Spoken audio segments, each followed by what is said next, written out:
नमस्कार। इसी परिवार के आप सभी सदस्यों का द ऑफिसर्स लाइब्रेरी के यूट्यूब चैनल पर स्वागत है। आज का यह वीडियो आपके लिए काफ़ी इम्पॉर्टेंट एवं बेनिफिशियल होने वाला है, क्योंकि ईएसआईसी का जो मेन मोटो है, जो उद्देश्य है, आज के इस एक वीडियोज में सारे मोटो की चर्चा है। आज हम देखेंगे ईएसआई रूल का चैप्टर 6। चैप्टर 6 को हमने 2 पार्ट में डिवाइड किया था। आज हम पार्ट 2 देख रहे हैं और ईएसआई रूल्स का लास्ट चैप्टर है।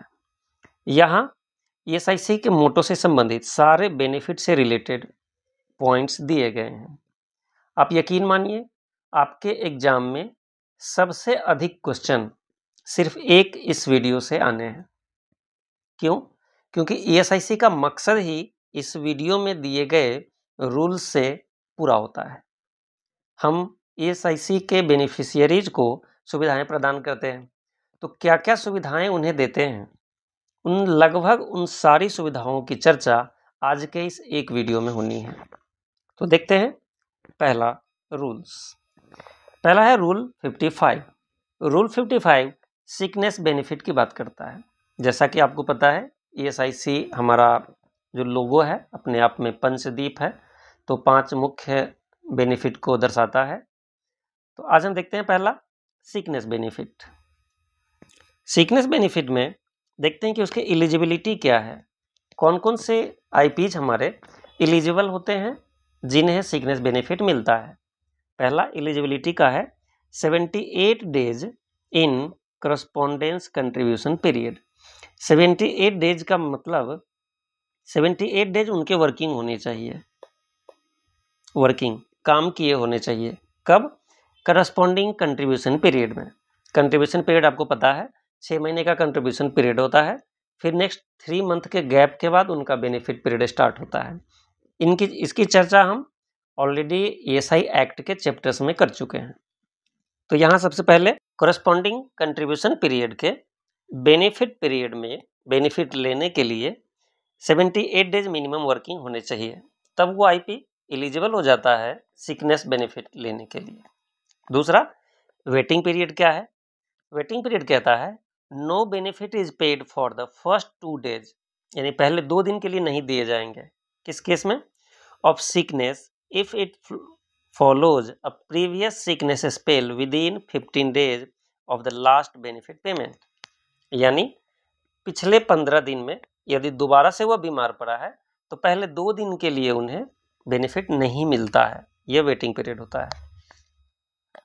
नेक्स्ट है मैक्सिमम लिमिट क्या है कि सिकनेस बेनिफिट एसबी होता है, इस भी बेनिफिट कितने दिनों तक दिया जा सकता है?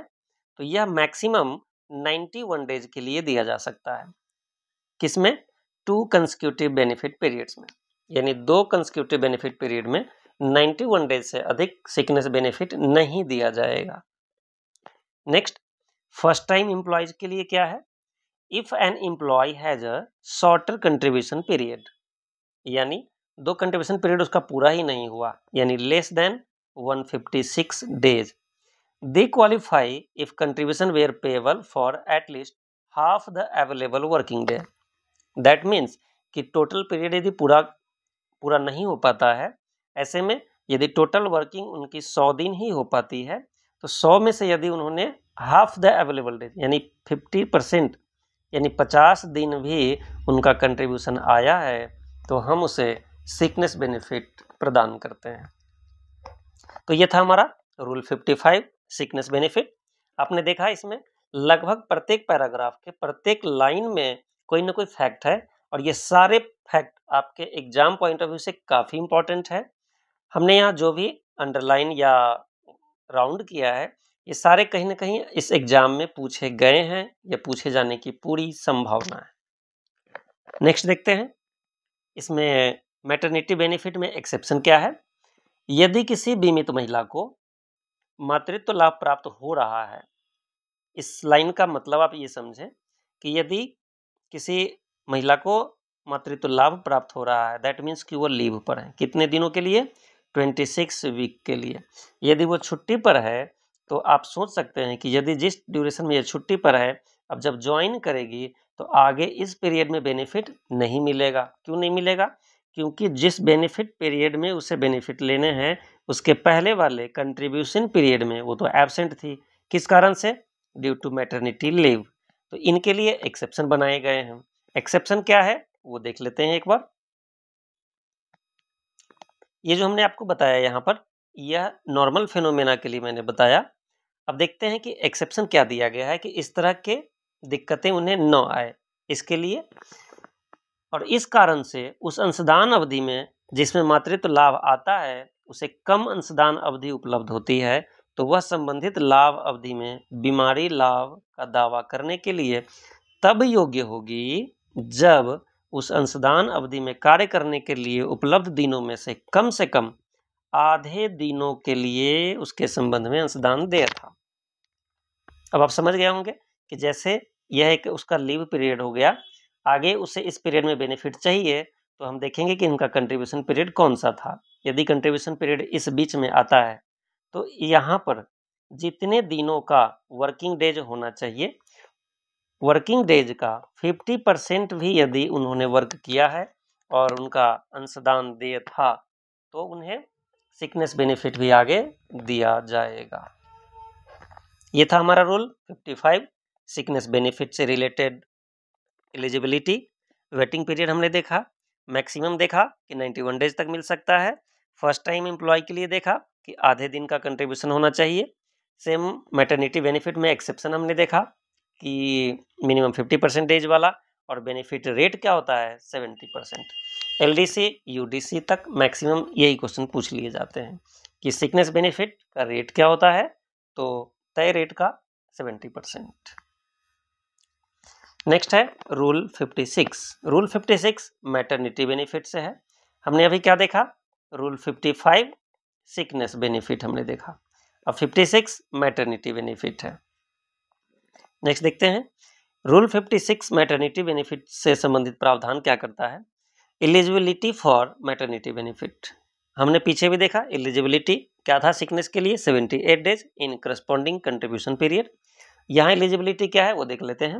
An insured women can claim maternity benefit if contribution were payable for at least 70 days in the preceding 2 consecutive contribution period.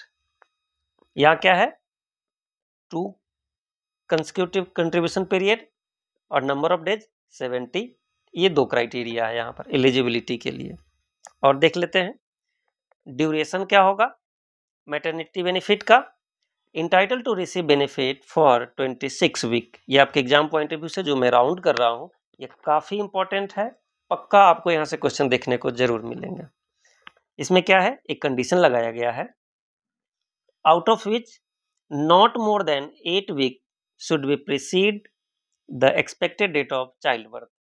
मैं बताता हूँ, इसका मतलब यह हुआ कि आपको यदि 26 वीक के लिए छुट्टी दी जा रही है तो ऐसा कहा गया है कि एक्सपेक्टेड डेट ऑफ डिलीवरी यानी EDD बोला जाता है उसे, एक्सपेक्टेड डेट ऑफ डिलीवरी से 8 वीक पहले से आप छुट्टी ले सकते हो।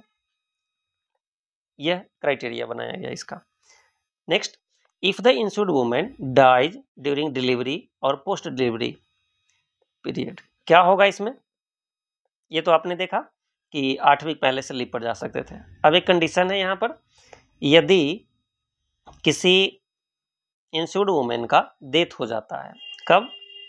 ड्यूरिंग द लीव, यानी यदि यहाँ पर EDD है या तो डिलीवरी के टाइम या फिर डिलीवरी के बाद, जिस दिन डेथ हो जाता है उसके बाद क्या होगा? क्या उन्हें मैटरनिटी मिलेगा या नहीं मिलेगा? तो प्रावधान ये कहता है कि benefit it continue for the full period, यानी पूरे पीरियड के लिए मिलेगा, टू द नॉमिनी या लीगल रिप्रेजेंटेटिव, यानी डेट ऑफ डिलीवरी को या फिर उसके बाद किसी भी दिन छुट्टी के दौरान डेथ हो जाती है। यदि 26 वीक में से 20 वीक के बाद ही उसकी डेथ हो जाती है तब भी उसे 26 वीक का बेनिफिट जरूर मिलेगा। किसे मिलेगा? नॉमिनी को या लीगल रिप्रेजेंटेटिव को। एक तो ये कंडीशन था जहां पर IW के डेथ के केस में। दूसरा देखते हैं, दूसरा केस है if the child also dies within the period. अब क्या होगा? Benefit are paid up to the child date of death, यानी ये हो गया टोटल 26 वीक का लीव पीरियड। यदि डिलीवरी इस टाइम में हो जाता है, यहाँ से डिलीवरी इस टाइम हो गया, और यदि बच्चे की मौत हो जाती है, यानी बच्चे की नहीं, बच्चे की भी मौत हो जाती है यहाँ तक, तब बेनिफिट इसी दिन तक का पेएबल होगा। यदि बच्चा जीवित रह जाता है तो 26 वीक तक का पेमेंट होगा। तो ये था हमारा मैटरनिटी बेनिफिट का ड्यूरेशन, जो कि 26 वीक तक मिलता है। यदि इंश्योर्ड वुमेन का डेथ हो जाता है तभी 26 वीक तक का मिलेगा। यदि बच्चे का डेथ होता है, बच्चे का भी डेथ होता है, तो बच्चे के डेट ऑफ डेथ के दिन तक का मैटरनिटी बेनिफिट उसके लीगल और नॉमिनी को मिल सकता है। आगे देखते हैं एडॉप्टिव एंड कमीशनिंग मदर्स। अब क्या होते हैं, जो मदर किसी बच्चे को गोद लेते हैं, ऐसे कंडीशन में क्या है, एलिजिबल फॉर 12 वीक। ये टाइम फ्रेम आपके लिए इंपॉर्टेंट है, खास करके एसएसओ कैडर के लिए। Of maternity benefit from the date the child is handed over. जिस दिन बच्चे को हैंड ओवर किया जाता है, यानी जिस दिन उसे गोद ले लिया जाता है, उस दिन से 12 वीक का है। नेक्स्ट है वुमेन विथ 2 और मोर सर्वाइविंग चिल्ड्रेन। यदि किसी के पास 2 और मोर यानी 2 या 2 से अधिक हो, entitled to 12 week of maternity benefit with not more than 6 week before delivery. यहाँ आपने देखा, यहाँ 26 के बजाय 12 वीक मिलेगा, और 12 वीक के कंडीशन में इसे 6 वीक्स पहले से छुट्टी मिल सकती है। 26 वाले केस में हमने क्या देखा, 8 वीक पहले से, और इस 12 वीक वाले में 6 वीक का क्राइटेरिया है। तो आप समझ गए होंगे कि इसका क्राइटेरिया क्या है। नेक्स्ट क्या है, नेक्स्ट प्रावधान है इसमें, in case of pregnancy related sickness और कॉम्प्लिकेशंस। यदि प्रेगनेंसी से रिलेटेड कोई बीमारी हो जाती है या उसमें कोई कॉम्प्लिकेशन आ जाते हैं, ऐसे केस में क्या होगा, additional 1 month maternity benefit beyond the standard period on providing proof. यदि प्रूफ दिखाया जाता है कि प्रेगनेंसी की वजह से सिकनेस या कॉम्प्लिकेशंस कुछ आ गए हैं, इस केस में 1 मंथ और भी लीव बढ़ाया जा सकता है। अब इसका रेट क्या होगा, किस रेट से मैटरनिटी बेनिफिट मिलेगा, तो daily rate of maternity benefit will be equal to the standard benefit rate. Standard benefit rate जो डिसाइड किए गए हैं वो होगा of the insured women rounded to the next higher. ये आपको पीछे भी चर्चा किया था मैंने कि हमेशा राउंड अप जो होता है नेक्स्ट हायर रुपीज में होता है, और minimum 25 rupees whichever is higher. तो ये था हमारा रूल 56 मैटरनिटी से रिलेटेड। एक बार देख लेते हैं, हमने रूल 55 पढ़ा, rule 56, rule 55 sickness benefit, 56 maternity benefit. LDC के लिए, यूडीसी के लिए मैक्सिमम इससे ही क्वेश्चन पूछ ली जाते हैं कि किस रूल में किससे संबंधित प्रावधान है। Next rule 56A। Rule 56A भी पूछा गया है एग्जाम में। कन्फाइनमेंट एक्सपेंसेस किस में है, तो रूल 56A में। इसका क्राइटेरिया क्या है, अमाउंट कितने दिए जाते हैं, इससे भी संबंधित क्वेश्चन पूछे गए हैं। इंटाइटलमेंट क्या है, एन इंश्योर्ड वुमेन और an insured person for his wife, दोनों या तो IW या फिर IP के spouse eligible for confinement expenses, confinement claim कर सकते हैं। कौन, IW या फिर IP के स्पाउस। किस केस में और कितना वो देखते हैं। अमाउंट मेडिकल बोनस ऑफ ₹7,500 पर केस। यह अमाउंट इंपॉर्टेंट है, आपके एग्जाम में पूछा भी गया है। Provided for confinement expenses, confinement expenses के लिए दिए जाते हैं, ठीक है। नेक्स्ट कंडीशन क्या है, only if medical facility under the ESI scheme are not available at the place of confinement. जहां उनका कन्फाइनमेंट हुआ है वहां पर यदि ESI का कोई सर्विस अवेलेबल नहीं है, इस केस में उन्हें कन्फाइनमेंट एक्सपेंसेस दिए जाते हैं। किसको दिए जाएंगे, IW या IP के स्पाउस को। कितने दिए जाएंगे, तो 7,500। इसका एक लिमिटेशन क्या है, लिमिटेड टू 2 कन्फाइनमेंट्स ओनली, यानी सिर्फ और सिर्फ 2 कन्फाइनमेंट्स के लिए ही दिए जाएंगे। नेक्स्ट हमारा 57। मैं कोशिश करूंगा कि आपको यह वीडियो खत्म होते तक लगभग आपको याद हो जाए चीजें। हमने 55 देखा सिकनेस बेनिफिट, 56 देखा मैटरनिटी बेनिफिट, 57 अब डिसेबलमेंट बेनिफिट। 56 का ए कन्फाइनमेंट था। अब आते हैं rule 57 disablement benefit. Temporary disablement, a person can claim disablement benefit if the disablement lasts for at least 3 days। यानी कोई व्यक्ति कैन क्लेम डिसेबलमेंट बेनिफिट कर सकता है, क्लेम कितने दिनों के लिए, for at least 3 days excluding the day of an accident. Next है benefits are given for the entire period of disablement, जितने दिनों का डिसेबलमेंट होगा इंटायर पीरियड के लिए वो पेएबल होगा। इसका अगला प्रावधान क्या है, परमानेंट डिसेबलमेंट के केस में क्या है, a person can claim benefit for total और partial permanent disablement benefit claim किया जा सकता है if the disablement is assessed provided provisionally, यानी एसेस किया जाता है प्रोविजनली, यानी प्रोविजनल तौर पर कुछ टाइम फ्रेम के लिए। जैसे यदि मेडिकल बोर्ड ने प्रोविजनली बताया कि मुझे लगता है ये 2 महीने में ठीक होंगे या 3 महीने में ठीक होंगे, तो 3 महीने के लिए या 2 महीने के लिए जिस टाइम फ्रेम के लिए किया जाएगा प्रोविजनल होगा, लिमिटेड पीरियड के लिए उनको उसी पीरियड के लिए पेमेंट किए जाएंगे। If the disablement is final, यदि डिसेबलमेंट फाइनल हो गया कि हाँ परमानेंट इनका डिसेबल है ये, तो benefits are payable for life. Permanent है तो फुल लाइफ के लिए उन्हें डिसेबलमेंट बेनिफिट मिलता रहेगा और उसे हम पीडीबी कहते हैं। तो ये था हमारा 57 का डिसेबलमेंट बेनिफिट। अब इसका रेट देख लेते हैं। बेनिफिट रेट क्या होगा, 90% of the standard benefit rate. किस रेट से होगा, 90%। हमने क्या देखा, सिकनेस बेनिफिट देखा, सिकनेस बेनिफिट कितना मिल रहा था, 70। मैटरनिटी बेनिफिट 100% है और टीडीबी हमने देखा 90% है। और पीडीबी क्या होता है, पीडीबी जो मेडिकल बोर्ड के द्वारा डिसाइड किए जाते हैं, जितने परसेंट उनके अर्निंग का लॉस होता है उसके अकॉर्डिंग तय किए जाते हैं। देखते हैं बेनिफिट रेट से रिलेटेड और क्या दिए गए हैं इसमें। If the injury occurs before the first benefit period begins, यहाँ 2 कंडीशन है, after the first wage period और before the first wage period. क्या होगा, 90%, 90%। आप कॉमन देख रहे होंगे, यानी डिसेबलमेंट बेनिफिट जो होता है रेट तो 90% है हर हाल में, लेकिन after the first wage period और बिफोर, ये दोनों कंडीशन में क्या फर्क है वो देख लेते हैं। यदि आफ्टर है तो क्या है, 90% of average daily wages in that period, जो एवरेज डेली वेज मिल रहे हैं उसके अकॉर्डिंग पेमेंट हो जाएगा। यदि फर्स्ट वेज पीरियड के पहले ही यदि कोई डिसेबलमेंट हुए हैं तो पहले हो गया तो हमें तो पता ही नहीं होगा उसका रेट, तो इस कंडीशन में क्या है, 90% ऑफ एक्चुअल और एक्सपेक्टेड डेली वेजेज, जो एक्सपेक्टेड होगा या फिर एक्चुअल होगा उसके अकॉर्डिंग उसका 90%। यानी आपके एग्जाम पॉइंट ऑफ व्यू से रेट पूछा जाए हर केस में 90% ही होगा। यदि बाद में होता है तो हमें पता है वेज कितना है तो हम उसके वेज के अकॉर्डिंग देंगे, यदि पहले हो गया तो एक्सपेक्टेड डेली वेज के अकॉर्डिंग उसे पेमेंट किए जाएंगे। तो ये था हमारा रूल 57।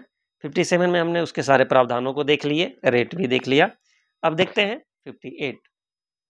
58 है डिपेंडेंट बेनिफिट। डिपेंडेंट बेनिफिट से अक्सर थोड़ा कॉम्प्लिकेटेड क्वेश्चंस आते हैं, क्योंकि डिपेंडेंट में आपको पता है एक आईपी के नीचे उसके डिपेंडेंट में फादर, मदर, बच्चे, स्पाउस या फिर और भी लोग उस पर डिपेंडेंट हो सकते हैं। तो यहाँ से अधिक क्वेश्चन आते हैं, तो एक्ट के वीडियोज हो या फिर रूल हो या फिर रेगुलेशन, आप इस पर अधिक ध्यान दे सकते हैं ताकि एग्जाम में क्वेश्चन गलत ना हो। देखते हैं एलिजिबिलिटी क्या है।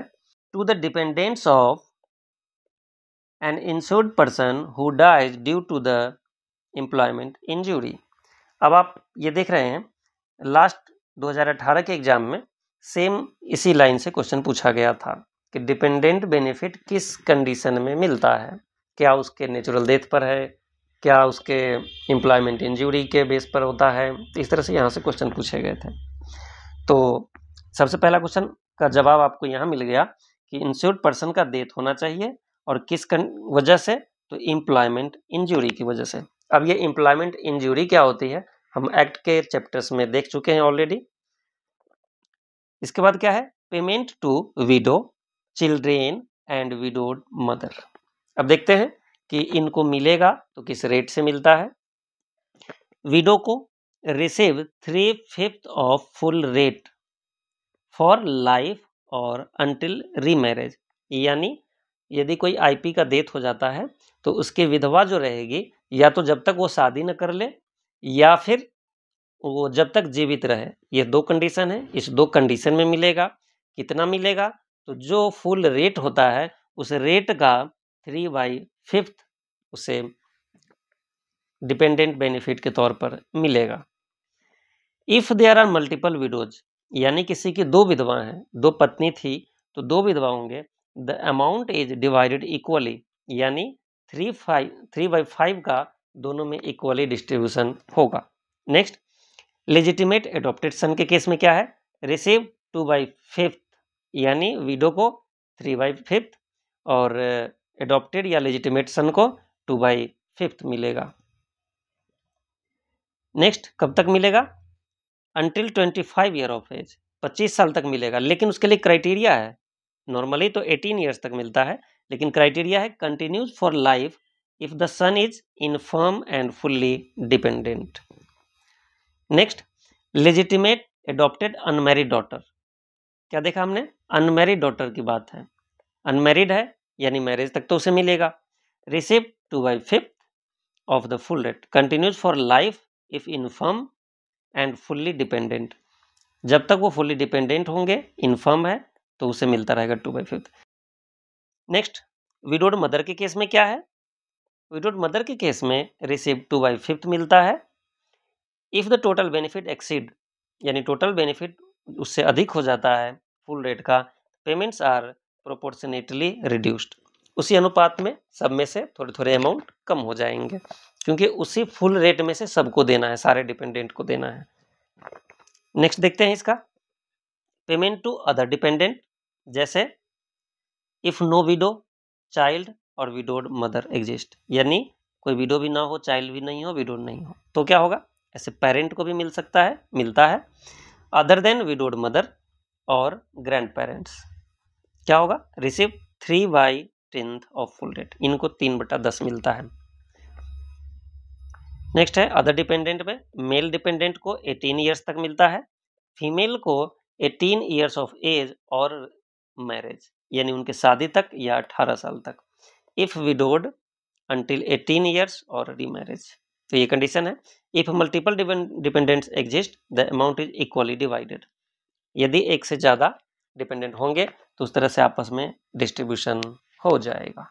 तो ये था हमारा डिपेंडेंट बेनिफिट। आप इसे 1-2 बार देखेंगे तो आप कंफर्म हो जाएगा। यहाँ से आप कोशिश करें आपस का रेट लगभग आप एक बार देख लें, क्योंकि रेट से क्वेश्चन अधिक आते हैं कि किस डिपेंडेंट को कितने दिए जाते हैं, इससे रिलेटेड। नेक्स्ट देखते हैं रूल 59। रूल 59 फ्यूनरल एक्सपेंसेज है। फ्यूनरल एक्सपेंसेज क्या होता है, the amount of funeral expenses for the purpose of clause F of subsection 1 of section 46। अब सेक्शन 46 हमने डिटेल में पढ़ा है ESI एक्ट के चैप्टर्स में। Of the act shall be 15,000 rupees, यह 15,000 रुपीज होगा फ्यूनरल एक्सपेंसेस। फ्यूनरल एक्सपेंसेस किससे मिलता है, आईपी जब डेथ कर जाता है तो उसके कंडीशन में उसके क्लेमेंट को 15,000 रुपये दिए जाते हैं उनके अंतिम संस्कार के लिए। Next rule 60। रूल 60 एक सहारे के तौर पर है, इसलिए आप यदि रीजन में होंगे तो आपको पता होगा, ये काफ़ी फेमस होता है रूल 60-61, क्योंकि जब एम्प्लॉयमेंट के बाद भी लोगों को ESIC से ये दो बेनिफिट मिलते रहते हैं अंडर रूल 60 एंड 61। ये काफ़ी प्रचलित है रूल 60-61 के नाम से, या 120 रुपये वाले स्कीम के नाम से अधिक प्रचलित है लोगों में। यह देखते हैं रूल 60 क्या कहता है। रूल 60 कहता है medical benefit to insured person who ceases to be an insuable employment on account of permanent disablement, यानी परमानेंट डिसेबलमेंट होने की वजह से यदि कोई काम नहीं कर पा रहा है, काम छूट गया है, ऐसे कंडीशन में उसकी एलिजिबिलिटी क्या होती है, an insured person who ceases employment due to permanent disablement caused by an employment injury, यानी एम्प्लॉयमेंट इंजरी की वजह से यदि उन्हें डिसेबलमेंट हुआ है और डिसेबलमेंट की वजह से वह काम नहीं कर पा रहे हैं, ऐसे कंडीशन में उन्हें मेडिकल बेनिफिट देने के लिए, सपोर्ट देने के लिए ईएसआईसी की तरफ से रूल 60 लाया गया, जिसके तहत उन्हें कुछ चिकित्सा सुविधाएं प्राप्त होती रहती है। Is eligible for medical benefit, benefit extends to both the insured person and their spouse. इसमें कोई डिपेंडेंट को ये बेनिफिट नहीं मिलता, या तो आईपी और उनके स्पाउस, ये दो ही कवर होते हैं इसमें। नेक्स्ट है रूल 60 का दूसरा पार्ट है ये, ड्यूरेशन ऑफ बेनिफिट क्या होगा। Medical benefit continue until the person would have reached the age of superannuation if not disabled. Condition क्या है, the insured person must prove that they ceased employment due to permanent disablement from an employment injury. जो पीछे हमने देखा कि permanent employment की वजह से ही उसे डिसेबलमेंट हुए हैं, एम्प्लॉयमेंट इंजुरी की वजह से डिसेबलमेंट हुए हैं, और डिसेबलमेंट की वजह से एम्प्लॉयमेंट उनका छूट गया है, ये उन्हें प्रूव करना होता है। नेक्स्ट देखते हैं, इसके लिए अंशदान क्या होगा। कंट्रीब्यूशन ऑफ ₹10 पर मंथ, 10 रुपये पर मंथ। 10 रुपये पर मंथ यानी पर मंथ उसे आकर 10 रुपये जमा नहीं करने होते हैं, इसके लिए लमसम दिया जाता है। Must be paid in advance for 1 year in lump sum, यानी 10 रुपये पर मंथ के हिसाब से 120 रुपया होता है एक साल का, तो उसे 120 रुपया भरकर अपना एक कार्ड बनवाना होता है, जो कि हमारे ब्रांच ऑफिस बनाती है। ये था हमारा रूल 60। अब रूल 61 क्या कहता है। रूल 61 में बेनिफिट सेम है 60 वाली, बट एलिजिबिलिटी का क्राइटेरिया थोड़े डिफरेंट है। देखते हैं यहाँ, medical benefit to retired insured person. पहले वाले हमने देखा कि वो एम्प्लॉयमेंट इंजरी की वजह से वो डिसेबल हो जाते हैं, इस केस में है, और 61 रिटायर्ड के लिए है। An insured person who retire after at least 5 year of insurable employment, 5 साल कम से कम काम किए हुए होने चाहिए, और ड्यू टू किस कारण से, सुपर एनुएशन, यानी उनका रिटायरमेंट एज आ गया, इस वजह से छोड़े होने चाहिए, या फिर वीआरएस दिए जाने चाहिए, या फिर प्री मैच्योर रिटायरमेंट। इस कंडीशन में वो रिटायर माने जाएंगे और रिटायर्ड आईपी को मेडिकल बेनिफिट मिलेगा। देखते हैं कवरेज क्या होगा। एक तो आईपी को मिलता है और उनके स्पाउस को मिलेगा। फिर प्रूफ किसका देना होगा, सुपर एनुएशन का, वीआरएस का, या कंपनी ने यदि प्री मैच्योर रिटायरमेंट दिया है तो ऐसे केस में, और मिनिमम 5 ईयर सर्विस। नेक्स्ट इसके लिए क्या है, 10 रुपये पर मंथ, 1 ईयर के लिए 120 रुपीज पे करना होता है। क्राइटेरिया सेम है उसका भी। नेक्स्ट 61A क्या है, income limit of dependent parents. यह एग्जाम में पूछा गया क्वेश्चन है कि किसी के पेरेंट्स यदि इनकम कर रहे हो तो वो डिपेंडेंट होंगे या नहीं, उसके लिए एक अमाउंट फिक्स कर दिया गया है कि इतने से कम या अधिक पाने वाले डिपेंडेंट की कैटेगरी में आएंगे या नहीं आएंगे, वो देख लेते हैं। The income of dependent parents for eligibility to medical benefit under clause 5 of clause 11 of section 2 of the act from all sources, यानी सभी संसाधनों से, should not exceed 9,000 rupees in a month, यानी मंथली 9,000 से अधिक उनकी अर्निंग नहीं होनी चाहिए। यदि इससे अधिक अर्निंग है तो डिपेंडेंट नहीं होंगे। ये था हमारा रूल 61A। नेक्स्ट है रूल 62, और ये लास्ट होगा। रूल 62 कहता है bar on grant of cash benefit. Cash benefit देने से मना करना, तो किस कंडीशन में होगा, रेस्ट्रिक्शन ऑन बेनिफिट लगा सकते हैं। If N IP is convicted, यानी वो कन्विक्टेड है अंडर सेक्शन 84। अब सेक्शन 84 क्या है, इसके लिए आप हमारे डिटेल वीडियो को देख सकते हैं एक्ट वाले चैप्टर में। They lose entitlement to cash benefit under the act. Penalty duration क्या होगा, तो पेनाल्टी के लिए है फर्स्ट कन्विक्शन में, यानी पहली बार में 3 मंथ के लिए, एंड सब्सिक्वेंट में दूसरी बार यदि फिर से होता है तो अगली बार 6 मंथ के लिए। और किस डेट से होगा, तो the penalty start from the date of receipt of the court judgment. Court जिस दिन जजमेंट देता है उसके डेट ऑफ रिसिप्ट से यह लागू होगा। तो इस तरीके से हमने देखा, फर्स्ट टाइम 3 मंथ, और सब्सिक्वेंट उसके आगे जब भी होगा 6 मंथ का होगा। तो हमने आज इस चैप्टर को हमने कंप्लीट कर लिया। आज हम देखते हैं ओवरऑल हमने क्या देखा आज।